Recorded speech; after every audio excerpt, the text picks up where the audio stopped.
मुंबई गोवा राष्ट्रीय महामार्गावर सरकारची प्रतिकात्मक होळी दहन करण्यात आली आहे। जन आक्रोश समितीसह ठाकरेंच्या शिवसेनेकडून ही प्रतिकात्मक होळी पेटवण्यात आली। मुंबई गोवा राष्ट्रीय महामार्ग गेल्या 14 वर्षांपासून रखडलेलाच आहे। त्या रखडलेल्या महामार्गामुळे प्रवाशांचे मोठे हाल होत आहेत।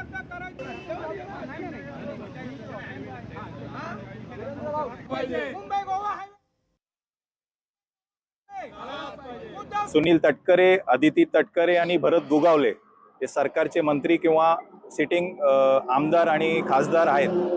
तर त्यांना आम्ही शेवटची ही सूचना देतोय की मुंबई महामार्ग ह्याच्यासाठी जर काय त्यांनी सरकारमध्ये किंवा बाकीच्या ह्याच्यासाठी तरी त्यांनी व्यवस्थित त्याचा मार्ग नाही काढला तर ह्या तिघांनाही ह्या मुंबई महामार्ग गोवा हायवेवर मुंबई गोवा महामार्ग हायवेवर यांना आम्ही फिरून देणार नाही ही आपली शिवसेना उद्धव बाळासाहेब ठाकरेंची शेवटची भूमिका असेल।